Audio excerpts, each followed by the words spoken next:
Assalamualaikum warahmatullahi wabarakatuh.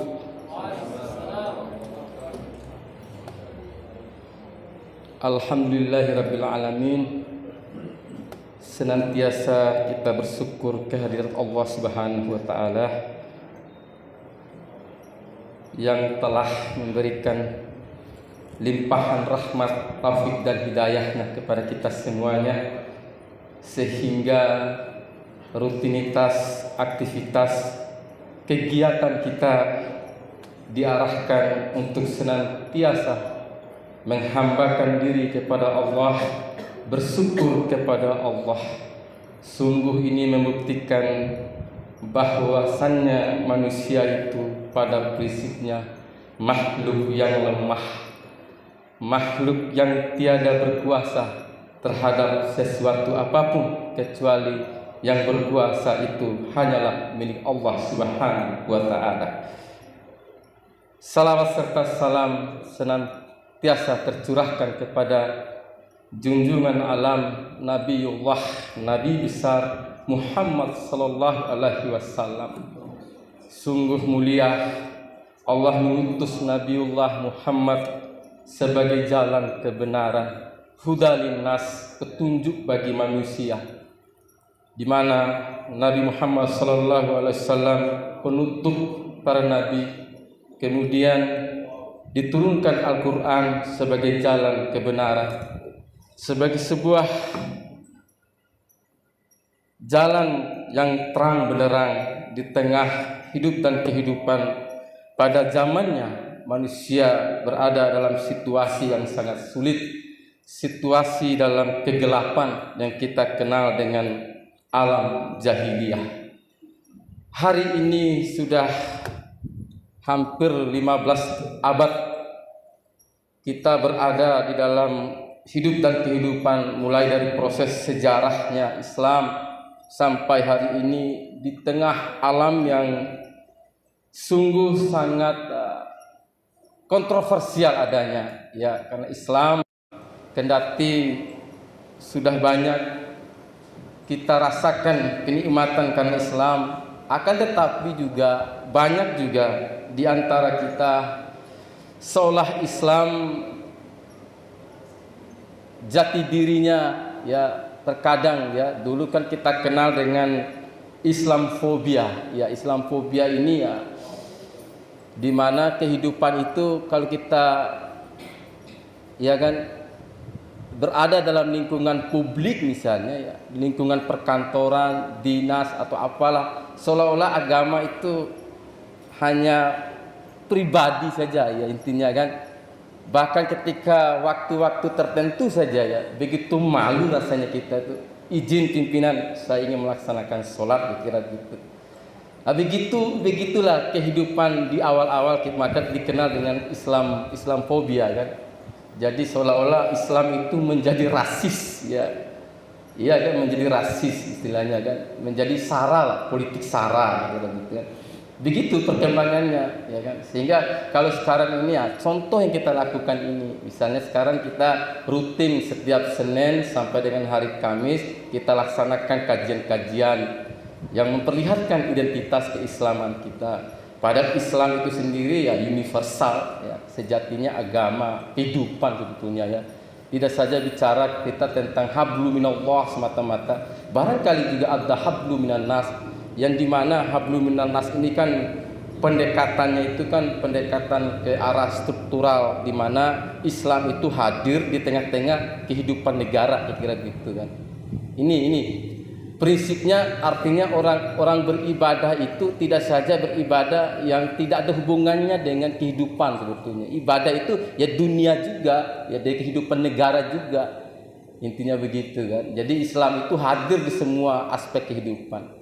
Ini saya tegaskan di sini. Sering saya katakan bahwa Indonesia ini sulit sebenarnya memisahkan Islam dengan Indonesia itu.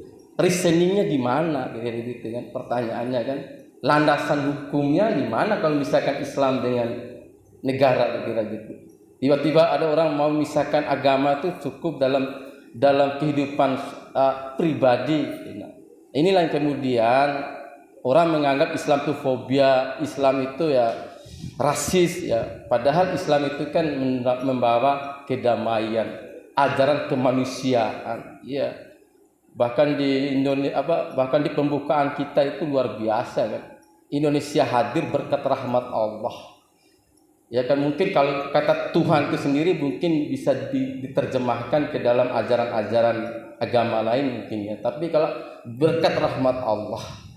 Jadi inilah sesungguhnya barangkali hal-hal yang kita perlu terus kita lakukan, terus kita istilahnya ikhtiar kita sebarkan terus keislaman kita ini.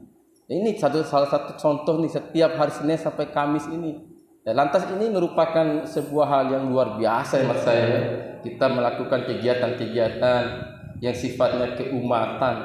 Oleh sebab itu kalau saya lihat Tarjih Muhammadiyah itu terlalu sempit kalau dunia ini hanya urusan politik semata katanya. Orang merebut kekuasaan, merebut kepemimpinan nasional. Padahal ada wilayah keumatan yang cukup besar yang harus diperjuangkan.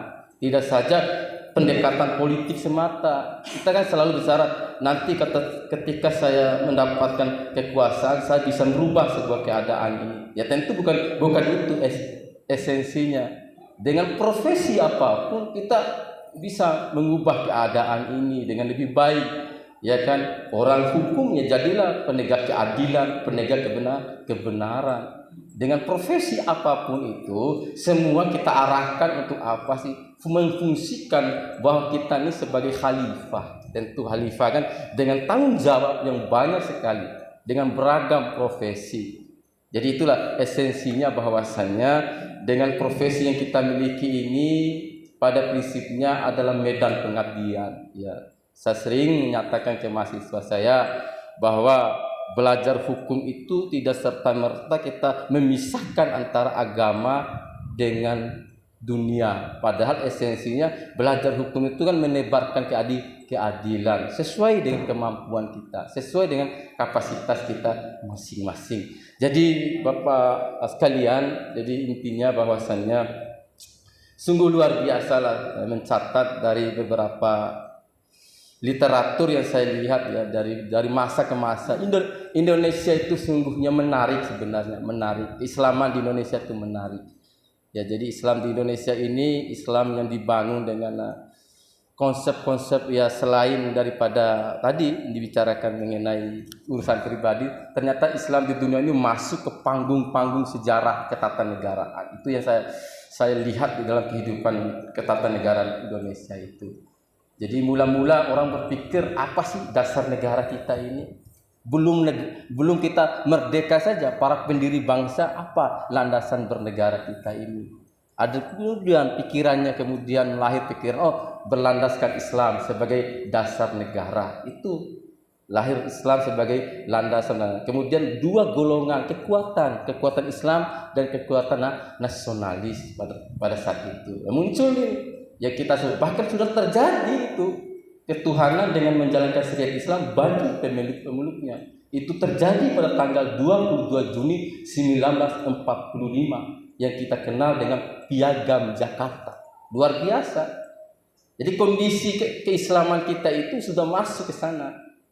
Artinya menunjukkan bahwa umat Indonesia ini adalah umat Islam itu sendiri. Indonesia adalah Islam. Orang mau memisahkan Islam dengan Indonesia ini kan pengaruh. Itulah di dalam pemikiran baru kita kenal dengan sekularisme. Tidak mungkin, sulitlah kalau kita memisahkan itu. Karena hal seperti itu pada prinsipnya menolak kebenaran lah, ya kan? Anti kebenaran. Kalau orang memisahkan antara negara dengan Islam itu dia menolak kebenaran. Ya, jadi Islam inilah agama yang rahmatan lil alamin. Ini sudah iyalah orang tokoh-tokoh kita ini orang-orang pejuang Islam hebat pada zamannya. Muhammad Nasir, Buah Hamka, ya, tokoh Masyumi ada di dalamnya kan, tokoh Muhammadiyah, Ki Bagus Hadikusumo. Meskipun pada titik-titik terakhir ketika dirubah itu sila pertama itu pukul meja itu seorang Ki Bagus Hadikusumo itu sampai dirubah menjadi ketuhanan yang maha esa. Tapi inilah esensinya Islam. Islam itu ya. Jadi esensinya bahwa Islam itu hadir dalam kehidupan negara ini. Tidak bisa kita nafikan apapun bentuknya. Jadi inilah kita bersyukur Bapak-bapak sekalian ya, dengan rutinitas ini, kegiatan kita ini, selain kita memberikan nasihat, mengakui ibadah, juga kita bicara dengan banyak hal tentang situasi keislaman kita di dalam kita beribadah kepada Allah Subhanahu wa taala dalam sebuah negara, lagi-lagi dalam sebuah negara. Sehingga dikatakan tadi Islamfobia ya kan, melalui resolusi PBB kemudian dihapus itu menjadi anti Islamfobia. Jadi itulah kemudian Islam menjadi bagian yang terpenting dalam hidup dan kehidupan kita. Jadi kita yakini mau di kantor, mau dimanapun, kalau memang kita melaksanakan ajaran Islam, nyatakan dengan prinsip yang kuat, izin pimpinan saya mau melaksanakan sholat, seberapa penting pun rapat itu dilangsungkan. Ini menandakan bahwasannya apapun profesi kita, ya lagi-lagi saya tegaskan di situ bahwa Islam itu adalah bagian daripada hidup dan kehidupan kita.